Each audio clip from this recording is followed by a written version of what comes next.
I'm going to do another Q&A with Mark today. There is somebody that asked me, why do I ask him questions while we're working? And we talked about this because we've been wanting to do a Q&A for some time.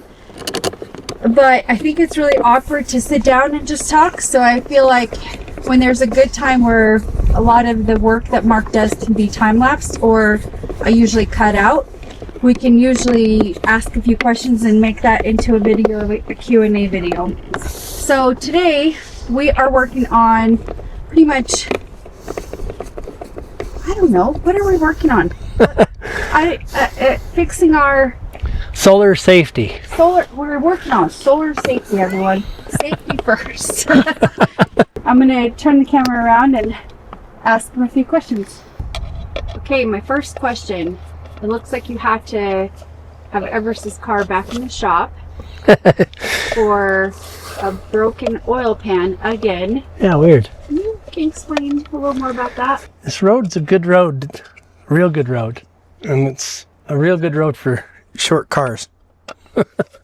We got that car for him because I was like, well, it's all-wheel drive. It's got some decent ground clearance. It'd be a good car for him to be driving. And it just doesn't have enough ground clearance, really. I had replaced the oil pan because I tried to drive it into town with frozen ruts and kind of ran up onto a rut that was high and cracked the oil pan. I don't know, it was in maybe 2 weeks. He needed me to look at something. I don't know, check engine light maybe, or something simple came on, and he was like, hey, can you look at that? So he parked it in front of the shop. And when I went up and looked at it, I noticed a puddle of oil under the car, and I was like, oh, got a problem. Got under it and looked, and yeah, sure enough, the oil pan was cracked again. So we made another trip. That was an interesting fiasco too. Yeah, I think you should elaborate on that just a little. So we drove to Idaho Falls to get it from the salvage yard, the same place I bought the one when I cracked it. I got it picked up.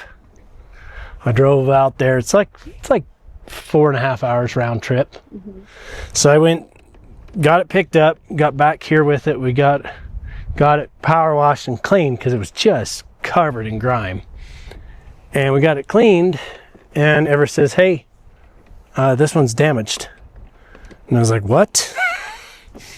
And sure enough, it looked like what had happened is they just got rough with it, kicking around in the yard or something, you know, because it was damaged from the inside and had a big ding in it and was cracked. So I called them. They were good to replace it, but I had to the next day make another 4.5 hour round trip to go get it swapped out.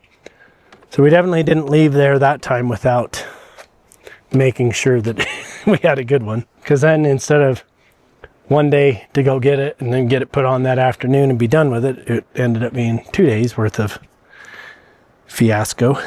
The one that I cracked it real good.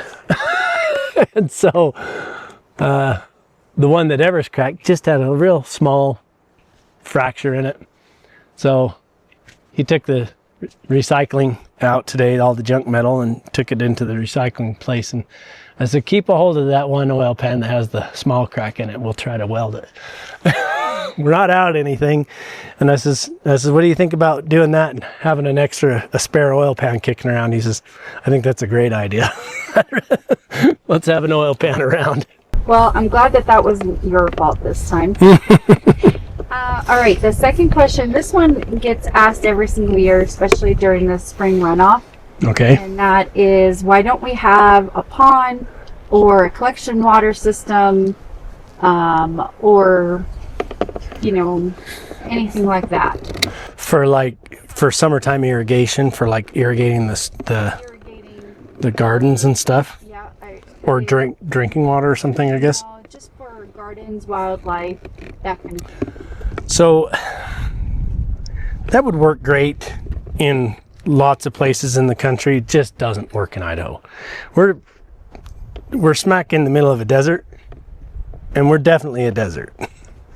I know the winters leave you thinking otherwise, but the problem with any kind of reclamation system for water is that you just can't simply store enough of it to do you any real benefit for the amount of time and season that we go without any moisture. Try to think of a simpler way to say that, but basically what I mean is like we get all this heavy runoff. It's April, and we will get rains through May, and typically sometime in June we kind of quit getting any rain or any moisture, and we don't get anything until September. You know, an occasional storm here and there or something, but nothing. You know, you might get a quarter of an inch of rain or something. I don't know the statistics, but I think it's something like we go like 2 to 3 months with less than a half an inch of rain, something like that. It's just stupid small. So there's just no way to really reclaim it. It's running like crazy right now, so sure, there's a lot of water could be gathered. You can't store enough of it. You know, you'd need millions of gallons to be able to store to do any real good for 2 months of no water, no rain. It's just not feasible, honestly. I can't think of any better way to say it. It just doesn't work. It's not the kind of region. If we got a couple inches of rain every month, sure, you could do, you know, rainwater collection, you could do whatever, but because we have measured tanks and we pump into them, that we've learned that our gardens take, for our vegetables and produce and everything, that takes just on a single day's watering, and we water about every other day usually, and that takes about somewhere around 4,000 to 6,000 gallons per watering. And that's just for gardens. It's not trying to water any pasture grasses or anything like that. And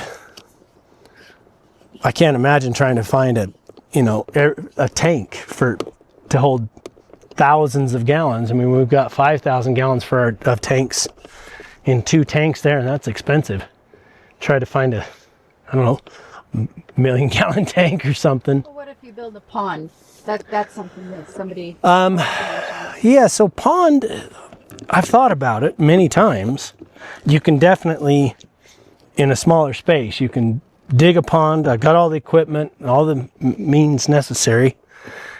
The big problem we run into with ponds around here is evaporation. The bigger problem that we have with a pond, we don't have any flat enough ground to put a pond.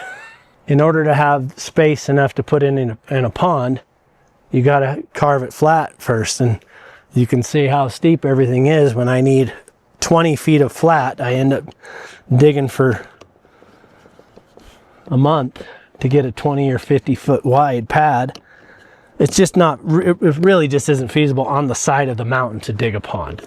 I feel like it would be really scary to have, because if, let's say, even if you have like 20,000 gallon pond on the side of a mountain, and let's say if it gives out at any point, it's gonna go. It's gonna go. Yeah. It could ruin quite a bit of ground, and it could be pretty devastating on where you put it, you know? Yeah. You'd have to be real careful about where you located it and that kind of thing for sure. And then, like we had a little pond that we had up here by the shop for a few years, and it was okay. We didn't have a liner in it, and so it didn't really hold much pond water or much water. It would fill right up though in the spring, and then usually before we even have the garden in, it's completely bone dry. So it's not like, and that's just from evaporation and soaking in, you know. You could probably do a pond, like a wildlife pond in the trees back in a couple of these hollows that we could do. But again, it would evaporate out and be gone before it got into the heat season where it would be the most beneficial. It's too much work and cost for any real benefit. I guess that's the long answer. Are we a homesteader or are we off grid?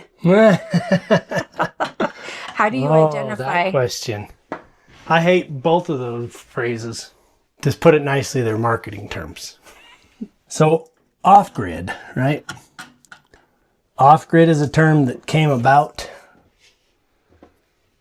to mean not connected to the power grid. That's where it started. And now it's kind of, depends on who you ask on the internet, whether it's off-grid or whether off-grid means you're completely self-reliant, you're not repent. Like there's people that insist that off-grid means that you don't buy fuel, you don't go to the grocery store, you do no supply chain of any grid distribution network of anything. And that could even be shoes and clothing too. Yeah, everything like that. So it's like, it's just overblown and ridiculous topic. I hate. That's not the goal. That's not the point for us. Power is 3 miles away. It's $250,000 to run it. That's it. Not off-grid by choice, any of this crap with the power. I'd rather not deal with all this, honestly. But it's fine. We're 2.5 miles. It's not feasible to run power to here to use it. So that's why we're off-grid. Homestead, also an exploited term in my opinion. And it's... By dictionary definition, what is homestead? Well, homestead came about in the Homestead Act back in the 1860s or something like that, or whenever it was. Mm-hmm. And the Homestead Act was to try to move and development into untouched lands, basically. So you could, as long as you went, the government would give you the land if you went and made improvements and development to the land. And so the idea is there, I guess, but that's what the homesteading was that, and that's where it ended. So technically, people who garden and raise animals just in their suburbia backyard can be also homesteaders if they wanted to. So that's the thing. That's why I say it's a marketing terms. Yeah. It's just marketing terms. It's not about that either. You know, I hate the term homestead. We don't call this a homestead. Mm-mm. We call it a ranch. We call it a farm. It's not production level monocrop agriculture stuff, but we do raise feed for our animals in our gardens. We raise a lot of food. We raise all of the produce for ourselves, and then most of the garden goes for the animals, to feed the animals, supplemental. And so that's why I consider it a farm. And it's a ranch because we do graze our land. We have the horses now, but we have the cows and we have goats that we graze the land to manage the undergrowth and try to make sure that we are good stewards of the land. So we're a ranch, we're a farm, and that's it. And everybody has a lot of opinions about what those terms stand for. So I think they're just not as popular as they used to be. Yeah, well, that's what happens with marketing terms when they get exploited. Yeah, I agree. So. Okay, last but not least question. I wasn't sure if I was going to ask it or not. Okay. And that is, when we do any road maintenance or snow removal or anything like that, do we get help from the neighbors? So one of the greatest things we have going on for us up here, we have 2 other neighbors up here, and we have such a really good rapport, all 3 of us together, that we really all work very closely together and very much like a community in our 3 little households. It's not a matter of like somebody helps more than others, somebody does more than this one or that one or anything like that. Any one of us do whatever we feel it needs doing when we feel it needs doing. We don't have any kind of like, a defined agreement of anything like that. We don't have any of that nonsense. No. It's not even a talking point for us up here, any of us. It's just, we do whatever we feel necessary, and we all share gratitude for anybody that does. Does that answer your question? Yeah, I think so. I think just we have a really good rapport with all of our neighbors. And So this is probably the best neighborhood we've ever lived in. Yeah. Well, babe, that's all I got for you. Okay. Good job. Let's get this power running. I guess you're working in the dark for now. For a minute. Yep.